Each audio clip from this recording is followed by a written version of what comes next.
one of the most powerful weapon systems in the world, the Minuteman III nuclear missile. 4, 3, 2, 1, mark. The Minuteman III is an intercontinental ballistic missile, or ICBM. It has never been launched in war, only in tests like this. Each missile carries a warhead with 20 times the explosive power of the Hiroshima bomb. The military considers this ultimate weapon to be the last line of defense. Granted, the Cold War is over, but there are still a lot of rogue nations out there, and we have to always be prepared because all it takes is one sleeping moment, and we're not here anymore. Captain Ivan Bisalou is among an elite group of officers known as missileers, men and women who truly have their fingers on the button. The fate of a lot of lives hang in the balance of one weapon system. It's an extremely powerful weapon system. The missile system is strategically located across the northern Plains states. It's one of America's most closely guarded secrets. But we've been granted access inside the training facility, where the missileers prepare for nuclear war. F.E. Warren Air Force Base, Cheyenne, Wyoming.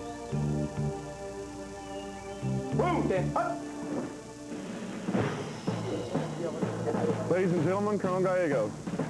0800, Colonel Frank Gallegos, the commander of the 90th Operations Group, sits in on the briefing of his missileers.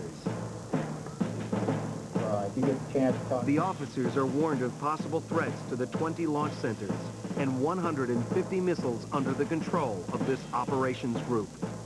Everything we do is highlighted all the way up to the President of the United States. And it's a tough job, but we don't make any excuses for this tough job. We do it, and we do it with dedication, and we do it every day. A missileer's life is one of constant scrutiny.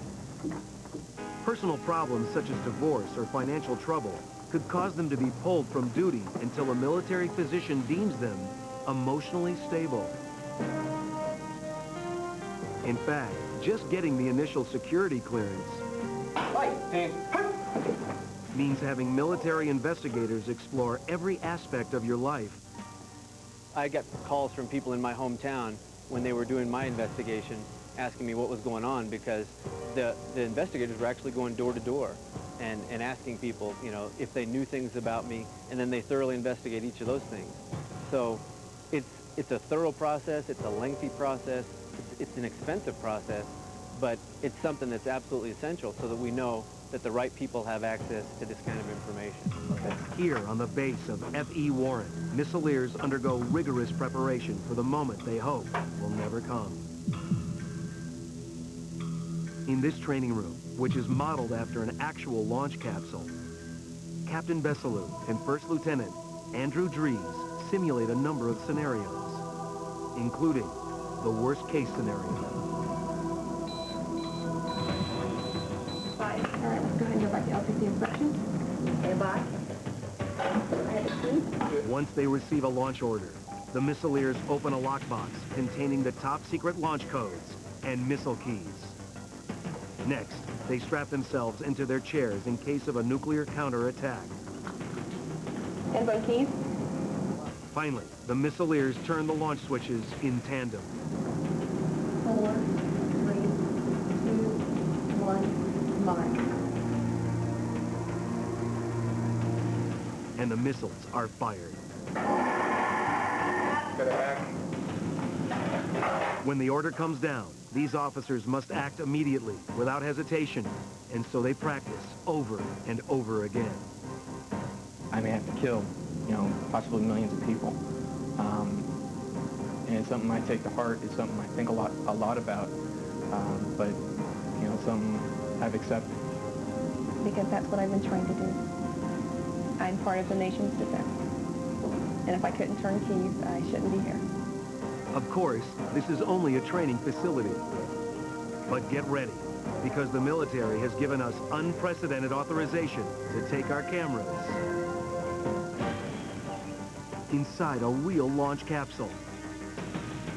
we are led to the outskirts of Dix, Nebraska. Heavily armed Air Force security forces and a barbed wire fence appear to guard little more than a couple of ranch houses. But don't be fooled by appearances.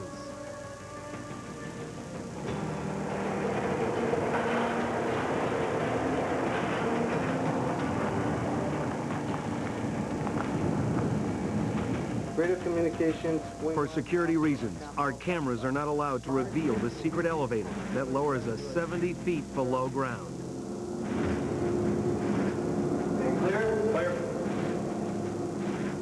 This is where Lieutenant Colonel Bruce Hollywood opens the first of 2 blast doors, which weighs a whopping 4 tons.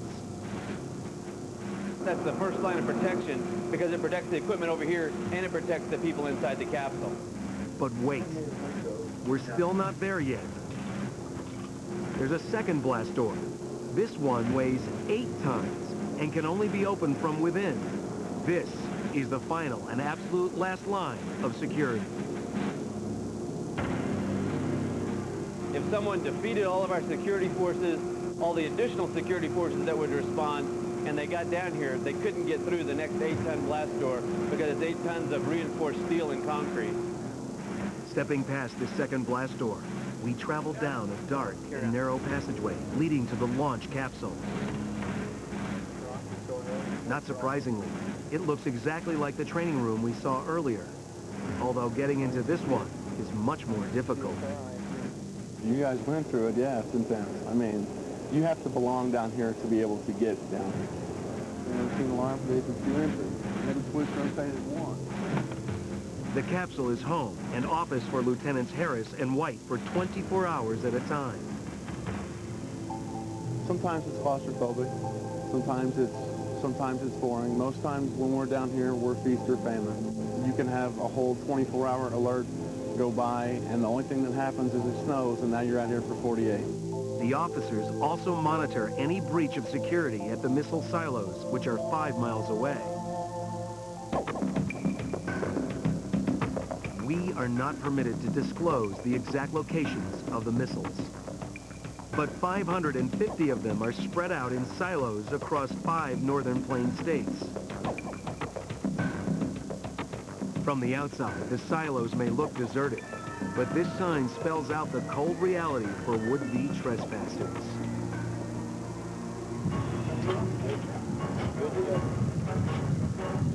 Under heavy guard, we are given rare access inside. This is the launcher closure door, and it's sitting on top of the missile, and it weighs about 200 tons of steel reinforced concrete. Looking around, we are surprised to find no security cameras or armed guards patrolling the silo. Just a single white pole. Incredibly, it's a motion detector, sensitive enough to perceive the slightest movement within hundreds of feet. And it'll give the capsule crew notice remotely of any intruder or anything that's going on this site, so that if someone was to come onto the site, or even if an animal was to get onto the site, that will detect the motion and will set off alarm. Should the alarm sound, security forces would mobilize and descend upon the missile silo from Huey helicopters and armored vehicles. And for good reason. What they're protecting is the deadliest, most destructive weapon known to mankind. Ever since there's been an ICBM force, there's been a tremendous emphasis on security, because we understand that as a nation, we could never afford to lose one of these weapons, or we could never allow for someone to take one of these weapons. In order for us to see inside the silo, 2 airmen must first open this safe with an electronic combination, which they work in unison. This allows them to turn a crank and open the silo's 2,700-pound hatch door. Once inside, we get our first glimpse of the Minuteman III nuclear missile. It stands nearly 60 feet tall, weighs almost 80,000 pounds, and costs $7 million. With a top speed of 15,000 miles an hour, it could reach the former Soviet Union in less than 20 minutes. the men and women who control these massive weapons of destruction pray the day never comes that they have to launch the missiles. Over VHF. Last weapon. The people that operate missile systems are very much the unsung heroes of America. There's no ticker tape parade when these guys go back home after a day or after 3 days. It's not a sexy, it's not a glamorous job. We just go out and we do the job every day.